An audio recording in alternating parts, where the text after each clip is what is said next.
so now we're going to walk through some online resources. So if we were in the students and the tutors and admin section mostly, and the calendar, but now we're working with online resources. And yeah, so Nicholas, I suppose with this section, sorry to cut you off, we're dealing with basically planning the resources, like if we were to do it on paper, you know, every student has their manila folder, their envelope, yep. where you kind of keep things like, what do we keep in there? Like the scope and sequence, the tracker. Scope and sequence, tracker, any marked work that they've done, so we can review it later. Upcoming booklets, yeah, etc., etc. Right, that's basically what we keep in there, right? Yeah. Okay, so this is the paperless version on Tutorbird, is that right? Yeah. Awesome, cool. So yeah, run us through it. This is exciting. So we've got active student folders, and if we go to here, we can select the purple document section. Yeah, and that's in online resources on the left. So we go to the left of the menu bar. Yep. And it's like home, tutor admin, students calendar, lending library, and then online resources. Is that right? Yes. Yes. So we go to online resources. Yep. So yeah, so when you open this up initially, it'll come up with this, and so from here we can select active student folders. And so now you can see the names of every student, including the date, like the year currently, the year that they're in, and what term it is. So if, let's say they finished in term 1, but they're coming back in term 3, then this would be a term 1 folder. Or you can set up their folders term by term. Yeah, and so we were toying with the idea of using Google Classroom, is that right?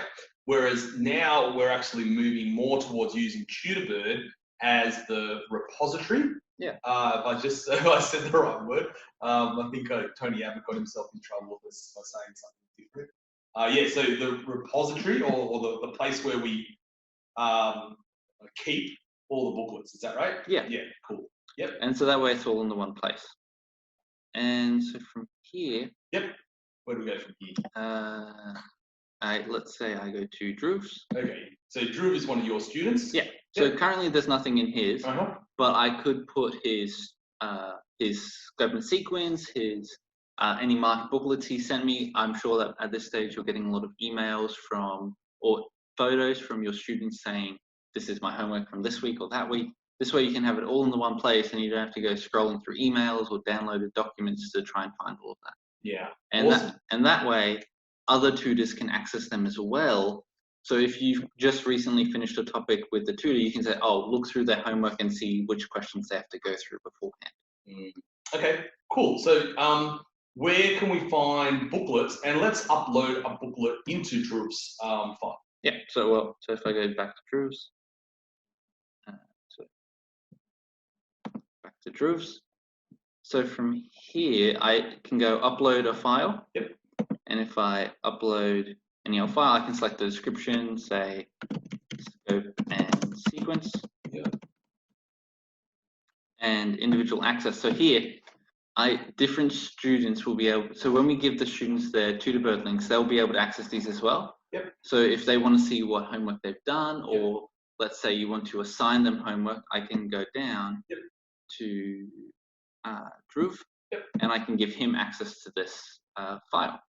So that way he can have a look at it, or he can revise it if you want him to go through and check his homework and things like that. And that gives him access to not only see the booklets and download the booklets, but it also allows him to upload his work. Yeah. Right. And so I could allow group access as well if I'm taking, say, a chemistry group or an extension 1 group. And so allow students to view and download this file in the student portal. So he can view and download it, and notify students, so email them to let them know that this file has been added. Yeah. So if you're uploading a document and you've told him that you'll be uploading it and he should check it, you might want to send that notification out just to make sure that he gets it. Yeah. So I can choose a file from my thing. So let's say I were to put extension 1 makeup. I'm not going to, because that's a very large file, but that's how you would do it. You would just select it, you would hit open, and it would upload just like an email and attachment. Cool. If I were to save it, then it doesn't come up with a file because I didn't select one. But if it did, it would come up with the name of the file that you had. Okay, yep. So let's copy that URL up the top. Yep. Okay, and paste, copy it, and then paste it into a new window.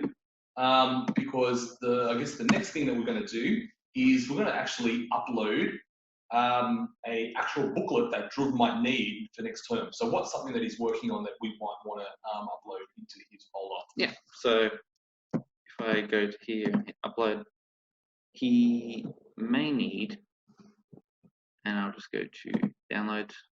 Downloaded it recently. Okay. Where was it? Indices Unite. That's the booklet we're currently working through. Cool. And so I'll put description, not current, term to booklet. Booklet, yeah. And then just write indices, maybe. Yeah. Oh, maths, indices, yeah, maths and indices. Indices. Allow access, and I'll just scroll down to proof. Yep. Enable him access. I'm not going to send him an email notification just yet, but I will save it. Yep. And that's sitting there in his folder. Yeah. So he can open this up and download this all from this window, and he can see the name, so it's nice and clear for him, and you can see the description. So you could put homework, and then you put the date if you're going to assign them homework through here. Yeah. Now, Nicholas, what if people don't have those booklets sitting in their folder, right? Where can they access the Sky Academy booklets so that they can download it and upload it? So they can access them through the Google Drive. Yep. And so it's actually currently in Google Classroom as well at the moment, but we'll be moving that onto the Google Drive. But in order to get the links, we go back to the home, and we can go to Student Maths Resources. Yep. Open up the folder. Yep. And that's what I'm talking about. Now it's split up by year. Yes. Okay. Now, cool. Now if I open this, the files here, so it's applications of calculus, let's say. And now here I've got my files. And any student can access this, and we will likely be restricting this only to the relevant students. That way, juniors don't get amazed by some of the year 12 stuff. Yeah, and also what I was going to say is we might even restrict this to the tutors so that you can actually download it and upload it for the students that you've got. So you don't want to give the students access to all the booklets, right? I want you guys to be selective about the booklets that you want to give them, and give them 2 or 3 booklets at a time. And then, yeah, exactly. And all tutors by default should have access to all the files, so you don't have to worry about that. Yes. Cool. All right, fantastic. And now, what else were we talking about, Nicholas? Because the other thing that we're going to be doing is recording the Zoom lessons. Is that right? And now, where do we upload the Zoom lessons? So we can go to online resources. Yep. And so now we can go to active tutors folders. Yep. So this is more so for us, so everyone should be here. Mm-hmm. If I go to myself, then I haven't uploaded any files yet, but I can. And importantly, I can also go to tools and add a new folder. Yeah. Now, the thing I was going to say, Nicholas, is remember how, well, number one, the video files are going to be massive. Yes. Right. Exactly. So Tutorbird might not be the appropriate place to put them, but there is a Google Drive that we can keep them. Yep. Yes. So if we cancel that. Yes. And go back to the tutors. Go back to the tutors. Mm-hmm. Okay. And so who are you, Nicholas Kinney, folder? Now, that's where we're going. Yes. If I highlight this link, Control C. Yep. Go up to here and paste it. Yep. Now this is a shortened link, which is why it looks so strange. So it doesn't look like a Google Drive link, but when I open it up, it expands out to Google Drive. Yep. And now it's got all of my folders. So it's got Aaron's, Dhruv's maths lessons, Dhruv's science lessons. So now if I go to here and I go to active tutors and I go to myself and I make a new folder, let's say it's Dhruv math. And I can say maths recordings.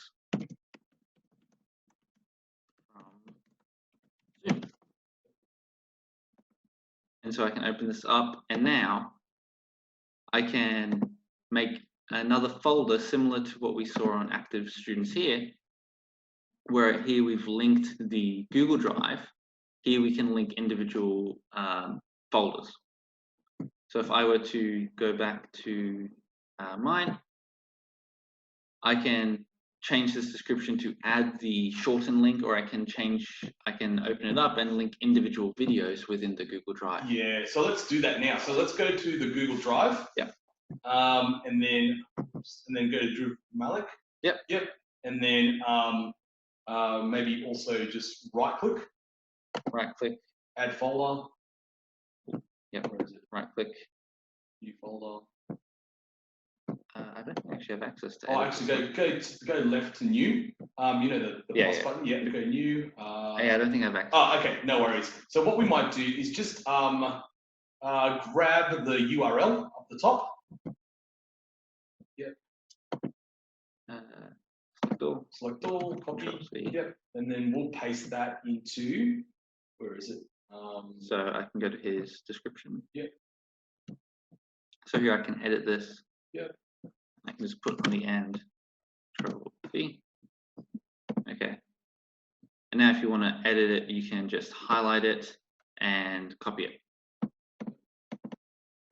But obviously, if you're going to be doing this a lot, these are awfully big, so you can use various URL shorteners to upload onto this. Yeah, Bitly is probably the one that we go to, or Tiny URL or Bitly, two places where you can shorten links. And do that, and then because we've now pasted the URL into the description, right? Do you want to shut down the Google Drive? Yeah. Whoops, and then we'll give that a go. Whoops. So if you just highlight all that.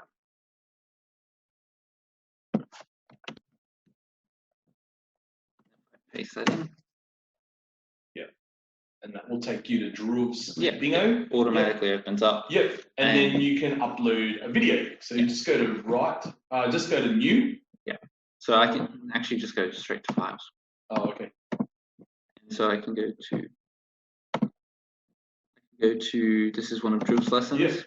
And so I can upload this Zoom 0 file. Yep. I will rename it first. Yeah, let's rename it. And so it was the 19th of the 4th. Yep. 19th of the 4th, 2020. And this was at 11:14. So this was for maths. Yep.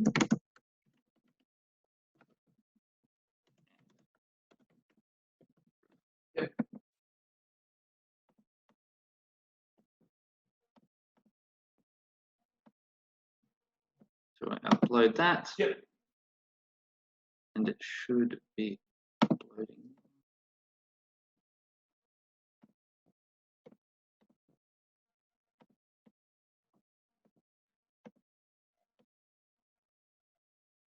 Oh, I can't upload to this either because I don't have permission to edit. Oh, okay. We'll give you the permissions that you need. Yeah, and everyone will have permissions that they need. Yeah.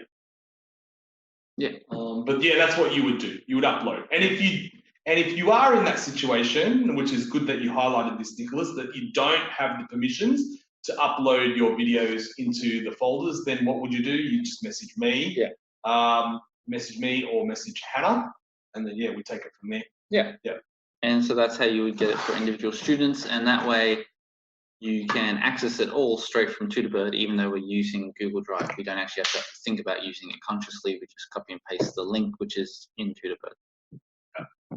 Yeah. Awesome. Awesome.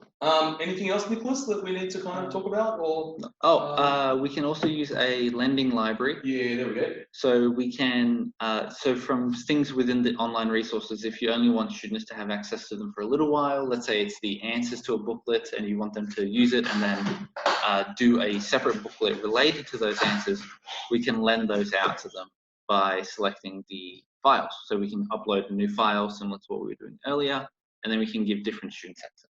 Absolutely, absolutely. But we might actually have some other videos later down the line. Yeah. But that'll give you a good idea into how to basically use Tutorbird to do everything that you need to that you would otherwise do on paper.